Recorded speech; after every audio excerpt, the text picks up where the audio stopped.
ગુજરાત સ્થાનિક સ્વરાજની ચૂંટણીમાં ઓબીસીના ઠાકોર, કોળી અને અન્ય સમાજોને ઓબીસી માટે જે અનામત રાખેલી સીટો હોય એમાં સીમિત કરી દેવાનું જે એક અન્યાયકારી રાજકીય ષડયંત્ર જે રચવામાં આવી રહ્યું છે એ ઠાકોર, કોળી અને ઓબીસી સમાજો કોઈ દિવસ નહીં ચલાવી લે. જનરલની સીટ છે એટલે ઓબીસીની એમાં ઠાકોર સમાજની વસ્તી ભલે 50% વધારે હોય પણ તો તમને ચૂંટણીમાં ટિકિટ નહીં મળે. આવનારી સ્થાનિક સ્વરાજની ચૂંટણીમાં ગુજરાતમાં ઓબીસીમાં એમાં ઠાકોર, કોળી અને દરેક ઓબીસી સમાજ સાથે ખોટા નિયમો, ખોટા કાયદાઓ, ખોટા પાર્ટી લાઈન આ બધું કરીને ખૂબ મોટા પાયે રાજકારણ ષડયંત્ર કરવામાં આવ્યું છે. એટલે આ વસ્તુ સમજવી ખાસ જરૂરી છે. ઓબીસી માટે 27% સીટો તમે અનામત આપી તો એના મતલબ કે જે એ વિસ્તારના અંદર ઓબીસી સમાજની જે વસ્તી વધારે હશે એ ત્યાં આગળ ચૂંટણી લડી શકશે. પણ એના પછી જે જનરલ સીટો થઈ ગઈ તો એનો મતલબ એ નથી કે જનરલ કેટેગરી માટે છે. જનરલ સીટનો મતલબ એ થાય કે એ સીટના અંદર જે જ્ઞાતિની વસ્તી વધારે હોય તો એ ત્યાં આગળ ટિકિટની દાવેદારી કરી શકે છે અને ચૂંટણી લડી શકે છે. પછી એ ઠાકોર હોય, કોળી હોય, પાટીદાર સમાજ હોય, બ્રાહ્મણ સમાજ હોય, રાજપૂત હોય, કોઈ પણ સમાજ કરી શકે છે. એ દરેક સમાજ માટે છે, ના કે ખાલી જનરલ કેટેગરી માટે.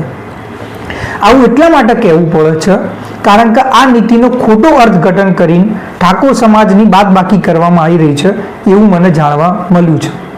વડનગર તાલુકો કે જે ઠાકોર સમાજનો ગઢ છે, 50% ઉપર વસ્તી ખાલી ઠાકોર સમાજની છે. થોડા સમય પહેલા ત્યાં આગળ નગરપાલિકાની ચૂંટણીમાં સૌથી વધારે ચૂંટાયેલા સભ્યો ઠાકોર સમાજના હતા તો પણ પ્રમુખ ઠાકોર સમાજનો ના બનાવ્યો.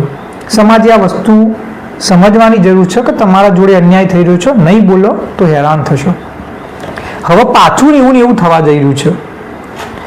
વડનગર તાલુકામાં જે 3 જિલ્લા પંચાયતની સીટો છે, છાબલિયા, સુંઢિયા અને સિપુર, એ આ વખતે સીમાંકન 9 જે થયું એના પછી ઓબીસી અનામતની સીટો નથી. તો એનો મતલબ શું કે ઠાકોર સમાજને અહીંયા આગળ દાવેદારી કરવા ના મળી શકે? તો આ વાત તદ્દન ખોટી અને વાહિયાત છે. છાબલિયામાં 36,000 જે કુલ મત છે જિલ્લા પંચાયતની સીટમાં, આ વખતે એમાંથી 16,000 કરતાં વધારે એટલે 45% ખાલી ઠાકોર સમાજના મત. સુંઢિયામાં 37,000 જે મતદારો છે એમાંથી 17,000 કરતાં વધારે 45% ઠાકોર સમાજના મત. સિપોરમાં 32માંથી 14,000 એટલે 40% ઉપર ઠાકોર સમાજના મત. અને અહીંયા આગળ વાત એવી ચાલી રહી છે કે કારણ કે આ જનરલ કેટેગરીની સીટ છે આ વખતે એટલે અહીંયા આગળ ઠાકોર સમાજના કદાચ ટિકિટ ના મળે. તો હું એમ કહેવા માગું છું કે ભાઈ જનરલ કેટેગરીનો મતલબ થાય કે જે પણ જ્ઞાતિનું ત્યાં આગળ વસ્તી હોય, પ્રતિનિધિત્વ હોય એ ચૂંટણી લડી શકે છે. આ ત્રણેય સીટો ઉપર જો ઠાકોર સમાજની વસ્તી 40, 45, 50% હોય તો ટિકિટ કાયદેસર કેમ ઠાકોર સમાજને ના મળવી જોઈએ? કોઈ પણ પાર્ટીનો અંગત નિર્ણય હોય કે ભાઈ અમારે કોને ટિકિટ આપી અમારો નિર્ણય છે એ તમારો રાખો, કંઈ વાંધો નથી. પણ જનરલ સીટ છે એટલે ઠાકોરને ટિકિટ નહીં મળે આ વસ્તુ તદ્દન વાહિયાત છે. જનરલમાં ઓબીસીમાં આવતી દરેક જ્ઞાતિ હોય કે SC ST દરેકનો ત્યાં આગળ દાવેદારી થઈ શકે છે જેની સંખ્યા હોય. અને ઠાકોર સમાજને એટલા માટે કહેવા માંગુ છું કે જ્યાં આગળ તમારી વસ્તી હોય ત્યાં આગળ પ્રતિનિધિત્વ લેવા માટે આગળ આવો અને માંગણી કરો. જો આવી રીતે ચલવી રહેશો તો હેરાન થયા કરશો. બનાસકાંઠામાં સૌથી વધારે વસ્તી આપણી હતી પણ કારણ કે આપણે દાવેદારી નહોતા કરતા એટલે બધી પાર્ટીઓ ત્યાં આગળ બીજા સમાજને ટિકિટ આપતી હતી અને આપણો સાંસદ નહોતો બનતો. આ વખતે કોંગ્રેસે ટિકિટ આપી અને આપણા સાંસદ ગેનીબેન જીત્યા. દાવેદારી કરવી પડે. સૌથી વધારે વસ્તી તમારી છે તો તમારી માંગણી હોવી જોઈએ. અમદાવાદ જે આગળ સૌથી વધારે વસ્તી ઠાકોર સમાજની હશે અંદાજે એ જગ્યા ઉપર પણ પાર્ટી લાઈનની વાત કરો, ઓબીસી રિઝર્વ સીટની વાતો કરો, કાયદા આ તે એવું કરીને એવી પરિસ્થિતિ કરી દીધી છે કે સૌથી વધારે વસ્તી હોવા છતાંય આપણું પ્રતિનિધિત્વ ત્યાં આગળ નામ શેષ રહી ગયું છે.